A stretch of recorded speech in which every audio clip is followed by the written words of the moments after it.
Good morning, everyone.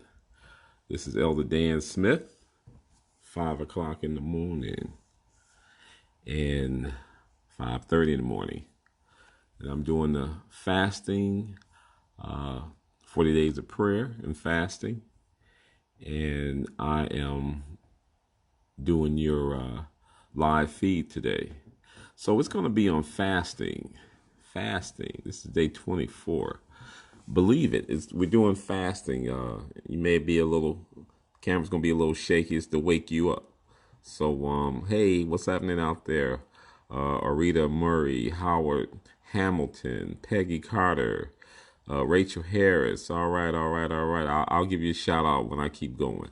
But we're checking out Isaiah. It says, believe it. Isaiah 58, 6 through 7. Is not this the kind of fasting I have chosen to loose the chains of injustice? There's a lot going on about injustice, and so this is very relative to what we're going through in today's age. Chains of injustice. I'm going to loose you from the chains of injustice and untie the cords of the yoke, to set the oppressed free and break every yoke. Is it not to share your food with the hungry and to provide the poor wanderer with shelter? When you see the naked, to clothe them and not to turn away from your own flesh and blood. You know, there's so much going on today that this this is just relevant to what's going on. Just so relevant to what's going on in our time. So fasting is not just talking about fasting about foods, fasting on or dieting, but it's introspective. It's getting yourself prepared for a holy fight, holy warfare. It's early in the morning. Excuse my English, but it's not Spanglish. Anyway, but it says here, because these things we're going through today in our society about clothing the naked, feeding the poor, the wandering, providing shelter. We got issues in our country with that. I don't understand. I just don't understand why, as a giving country, that we have a problem with doing what we were set out to do in the first place. But anyway, that's why we have our churches, our people, our leaders. That's why we're up in the morning right now. Good morning. Good morning, Pastor. So anyway, live it. That's the next part of the fasting. Live it. We can learn 3 lessons from today's text. Fasting should be practice. Fasting is a spiritual discipline, often admired, but seldom practiced. I can speak for myself. I have some issues with fasting. So, hey, this is all encouraging, though. Jesus said, when you fast, not if you fast, when you fast. Jesus' disciples made a habit of fasting, not because they were out in the wilderness and they didn't have anything to eat. I mean, hey, they had Jesus, so he could give them fish, manna anytime. But it was a practice, a habit of fasting. And so did biblical characters and well known Christians throughout history. It's not something done only during emergencies, but it should be a natural part of a disciple's life. So we're all disciples. We all need to make this a part of our lives. Fasting should be combined with action. When we think of someone fasting, it may bring up an image of a downcast person on their knees praying, looking pale, so somber and hungry. I mean, I'm hungry a lot, so I don't want to look that way. But anyway, with a great need of a mint, I guess they're saying a mint. Very few see the word fasting as synonymous with action. Fasting is seen as something that stops action so a person can focus on his or her own spiritual life. Interesting, interesting. Notice the verbs in today's verses: loose, untie, share, provide, clothe. Fasting should be combined with activity centered on others, not spiritual navel gazing. So just, it's not saying don't be a bystander, be engaged, be the part of change that you're looking for.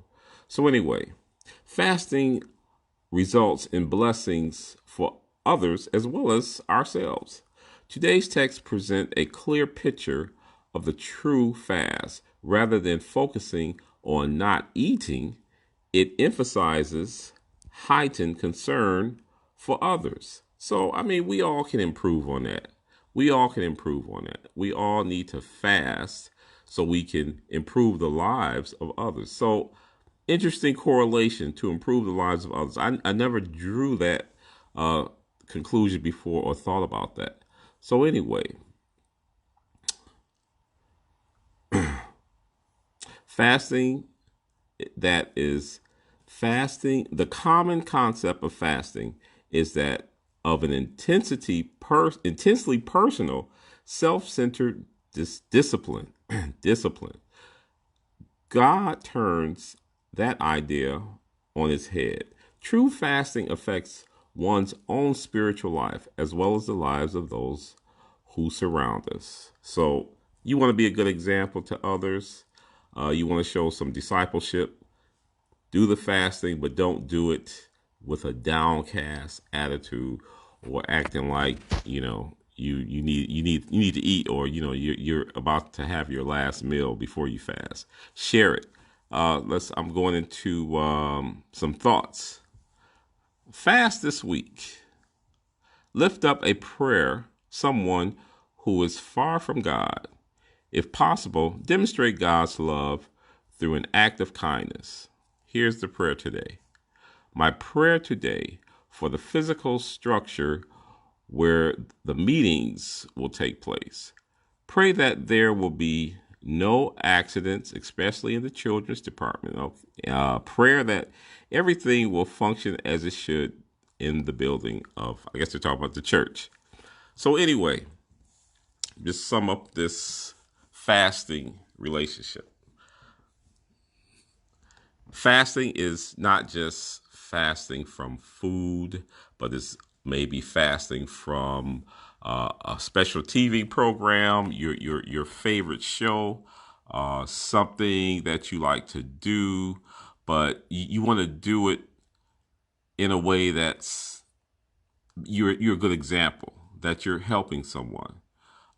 You can go feed someone. You can, it's you can fast and feed somebody else. Isn't that a oxymoron?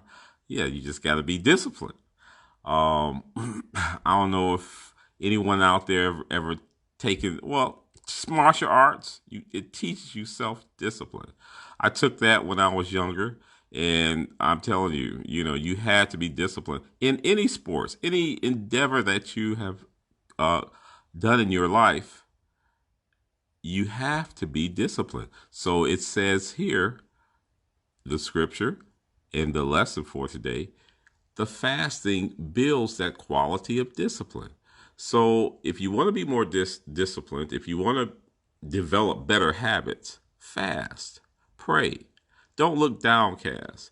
So if somebody see, they say, "Oh, you look like you're so hungry. Oh, you look like you need a meal." No, you don't want it. You don't want that. No, you got to be upbeat. You got to be happy. You got to be giving, and you got to be helpful.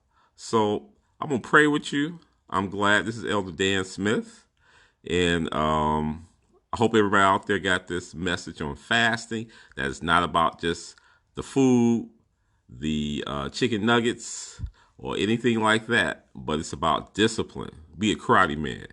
Be like God. Be like Jesus. Fast. Build that discipline.